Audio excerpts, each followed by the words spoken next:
Good morning good morning అండి. మరి కాసేపట్లో బీజేపీ నుంచి కూడా జాయిన్ అవుతారు తాడూరి శ్రీనివాస్ గారు. బాలరాజు గారు, ముందుగా మీరు చెప్పండి, అసలు యూరియా కొరత ఉందా? రైతులు ఒక విధంగా చెప్పాలంటే రైతుల వెనక ఉండి ఈ విధంగా ఆందోళన చేయిస్తున్నారు అన్న పలు మాటలు కూడా వింటున్నాం. అందులో ప్రముఖంగా బీఆర్ఎస్ పేరు వినిపిస్తోంది. ముందుగా జ్యోత్స్న గారు, మీకు అదేవిధంగా హెచ్ఎంటీవీ ప్రేక్షకులకి, హెచ్ఎంటీవీ యాజమాన్యానికి, ప్యానెల్లో పెద్దలు కాంగ్రెస్ పార్టీ ప్రతినిధి కైలాస్ నేత గారికి, అదేవిధంగా భారతీయ జనతా పార్టీ ప్రతినిధి నమస్కారం. ప్రధానంగా ఇలా జరుగుతున్న చర్చ ఏదైతే ఉందో స్పష్టంగా ఇలా హెచ్ఎంటీవీ ద్వారా చెప్పదలుచుకా ఉన్నాం. ఇలా ఈ రాష్ట్రానికి కావాల్సిన యూరియా ఎంత అనేది రాష్ట్ర ప్రభుత్వానికి తెలుసా? అసలు ఈ వ్యవసాయ శాఖ మంత్రికి తెలుసా? ఈ ముఖ్యమంత్రికి తెలుసా అని స్పష్టంగా హెచ్ఎంటీవీ ద్వారా అడుగుతా ఉన్నా. 9,84,000 మెట్రిక్ టన్నుల యూరియా ఈ రాష్ట్రానికి, ఈ రాష్ట్ర రైతాంగానికి అవసరం. కానీ ఇప్పటివరకు వచ్చింది ఎంత? సుమారు 5 లక్షల పైచీలు కూడా రాని పరిస్థితి. ఈ రెండింటి మధ్యన గ్యాపే సుమారు 4 నుంచి 5 లక్షల మెట్రిక్ టన్నుల కొరత అనేది ఉన్నది. మరి దీన్ని రాష్ట్ర ప్రభుత్వం ఏం చేయాలి? గతంలో కేసీఆర్ గారు ముఖ్యమంత్రిగా ఉన్నప్పుడు 10 సంవత్సరాల కాలంలో రాని కొరత ఇప్పుడు ఎందుకు వస్తూ ఉంది? గతంలో ఎరువుల దుకాణాల ముందు లేని చెప్పుల లైన్లు కావచ్చు, ఎందుకు వస్తూ ఉంది? అలా స్పష్ట మీడియాలో మేము బీఆర్ఎస్ పార్టీగా నేను మాట్లాడితే రాజకీయం అని మాట్లాడతారు మేడం. జ్యోత్స్న గారు, మీకు కూడా నేను వీడియోస్ పంపుతాను. నేను నల్గొండ జిల్లాలో తిప్పర్తి మండల హెడ్ క్వార్టర్లో నేను మిర్యాలగూడలో ఒక హాస్పిటల్ ఓపెనింగ్ పోతేప్పుడు నేను అక్కడ ఆగాను రైతాంగం సంబంధించి. అమ్మని రైతాంగాన్ని అడిగాను. పజ్జూర్ అనే గ్రామం ఉంటుంది తిప్పర్తి, మీరు ఎంక్వైరీ చేసుకోండి. ఆ అమ్మ, ఆ రైతు పేరు వెంకటమ్మ, పేరు కూడా చెప్తాను వెంకటమ్మ. వాళ్ళిద్దరు భార్య వచ్చింది, భర్త వచ్చిండు, వాళ్ళ బిడ్డ కూడా వచ్చింది అక్కడికి. ఏందమ్మా ఇక్కడ కూర్చుని ముగ్గురు ఏంటని అడిగాను నేను. ఏం చేయమంటాం ద్వారా ఒక్క బస్తా కూడా ఇయ్యని పరిస్థితి. ఏమేసారు చూడండి, ఆ లైన్లో సంబంధించి జ్యోత్స్న గారు, మేము అక్కడ విజువల్స్ ఉన్నాయి, మీకు కూడా పంపాను, చూపించాను మీరు విజువల్స్లో. చెప్పులు 2 ఇటుక పెడ్డలు, 3 రాళ్ళు, 4 ఆధార్ కార్డులు, ఇంకొకటి ఆ సంబంధించి పత్రాలు, జిరాక్స్ పత్రాలు. ఈ విధంగా ఒక 5-6 సంబంధించిన ఐటమ్స్ని లైన్లుగా పెట్టారు. నేను లెక్క పెట్టి కూడా పోయా ఎన్ని ఉన్నాయని చెప్పి. సుమారు 250 ఉన్నాయి లైన్లు అక్కడ. సారీ ఒకటి కాదు, సరే ఒక్కొక్క దాంట్లో 2 ఒక పైనోడు కిందోడు పెట్టామని చెప్పేసి తిప్పర్తి మండలేడు కూడా మీరు ఈ రోజు వెళ్ళండి, మీ హెచ్ఎంటీవీ సంబంధించి కెమెరామెన్ తీసుకొని వెళ్ళండి, మీ స్టింగర్ కూడా చెప్పండి అక్కడ ఉన్న వాళ్ళ జిల్లా వాళ్ళకు. 100% యూరియా కొరత ఉన్న మాట వాస్తవం, రైతాంగానికి ఇయ్యని మాట వాస్తవం.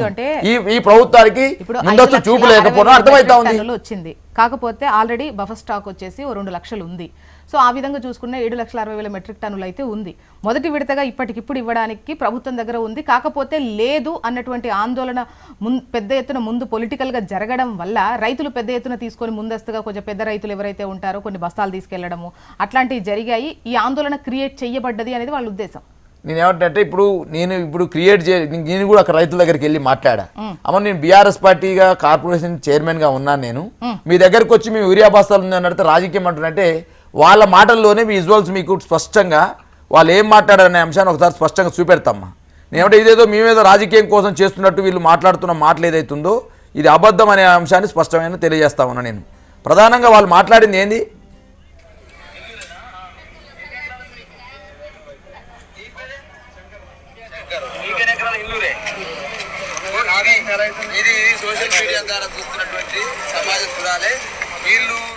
ఇది ఇండ్లూరు సంబంధించి శంకర్ అనే రైతు, పజ్జూరు సంబంధించిన మహిళా రైతు. వీళ్ళు రాళ్ళు చూడండి, మీరు విజువల్స్ మీకు క్లియర్ కనపడవు, మీకు పంపించింది. ఏమంటే లేదు ఇప్పుడు బాలరాజు గారు రైతుల్లో ఆందోళన లేదు, యూరియా కొరత లేదు అని చెప్పట్లేదు, కానీ ఇది క్రియేటెడ్ అనేది. అమ్మ నేనేమంటా తల్లి, ఇంకా రైతాంగాన్ని మోసం చేస్తూ మీరు మోసపడుతూ ఇంకా ప్రజల్ని ఇబ్బంది పెడుతూ రైతాంగాన్ని ఏదో అబాస్పాలు చేయాలనే ప్రయత్నం ఏదైతుందో ఇది మంచి పద్ధతి కాదు కాంగ్రెస్ పార్టీకి. ముఖ్యమంత్రి గారు నిన్న కామారెడ్డి వెళ్ళారు తల్లి. ఎల్లారెడ్డిలోనే ధర్నా జరిగింది. ఎల్లారెడ్డిలో మీరైతే మీరు చూపించినటువంటి చెప్పుతో కొట్టుకున్నటువంటి సంఘటన ఎల్లారెడ్డిలో జరిగిన సంఘటన. అంటే నిన్న కామారెడ్డి జిల్లాకు పర్యటించినటువంటి ఆ ముఖ్యమంత్రి రేవంత్ రెడ్డి గారు పర్యటించిన జిల్లాలో ఎల్లారెడ్డి కాన్స్టిట్యున్సీ కూడా ఒకటి. మహబూబాద్ సంబంధించిన జిల్లాలో ఎరువుల దుకాణం మీకు దాడి చేసి ఎత్తుకపోయే పరిస్థితికి వచ్చినారు. ఇలా నేను ఏమంటే ఇదేదో క్రియేట్ చేసింది ఏదైతే మేము నేను తిప్పర్తికొని అనుకోకుండా పోయిన సంఘటన. తిప్పర్తి హెడ్ క్వార్టర్లో ఇప్పుడు కూడా కైలాస్ నేత గారు కూడా అదే జిల్లా, వారు కూడా వెళ్ళి చూసిరామని చెప్పండి. ఊరి పేరు చెప్తున్నా, పజ్జూరు చెప్తున్నాను, గడ్డికొండారని చెప్తాను, ఇండ్లూరు చెప్తా ఉన్నాను. అవి తిప్పర్తి మండలాల కింద ఉన్నటువంటి గ్రామాలు. వాళ్ళు అడిగేది 100 బస్తాలు అడతలేదు తల్లి. ఇవాళ నేను అడుగుతున్నాను టీవీ వాళ్ళు, వజ్రాలు అడుగుతలేరు కాంగ్రెస్ ప్రభుత్వాన్ని, రేవంత్ రెడ్డిని వైడ్రాలు అడుగుతలేరు, బంగారం అడతలేరు, అమ్మ తులం బంగారం అడతలేరు వాళ్ళు. అయ్యా మేము దేశానికి అన్నం పెట్టే రైతులము, మేము నోటికాడి బుక్క రావాలంటే మేము కష్టం చేయాలి, కనీసం ఆ పంట పండించుకోవాలంటే ఒక ఊరియా బస్తా కావాలని అడుగుతాను. మీరు బంగారం వజ్రం వైడూర్యాలు సొమ్ములు అడతలే మిమ్మల్ని నేను.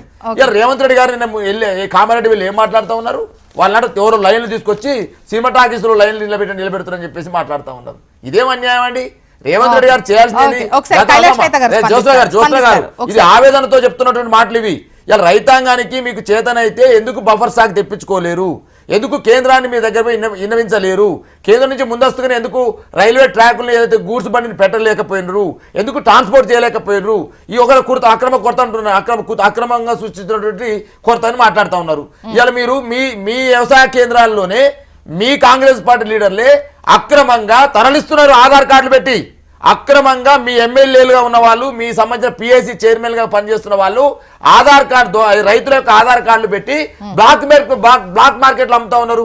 మీ వ్యవసాయ శాఖ మంత్రి కానీ మీ ముఖ్యమంత్రి రేవంత్ రెడ్డి ఇంతవరకు సమీక్ష పెట్టినారా? నేను అడుగుతున్నా జ్యోత్స్న గారు, ఈ రైతాంగం గురించి పట్టదా మీకు? ఇలా రైతుల గురించి మాట్లాడుతున్న వీళ్ళు, రైతుల కోసం 1,00,000 కోట్లు ఖర్చు పెట్టిన వీళ్ళు ఎందుకు ఊరియా బస్తా అందజేయలేకపోతున్నారు? మీరు వెళ్ళి చూడండి రండి.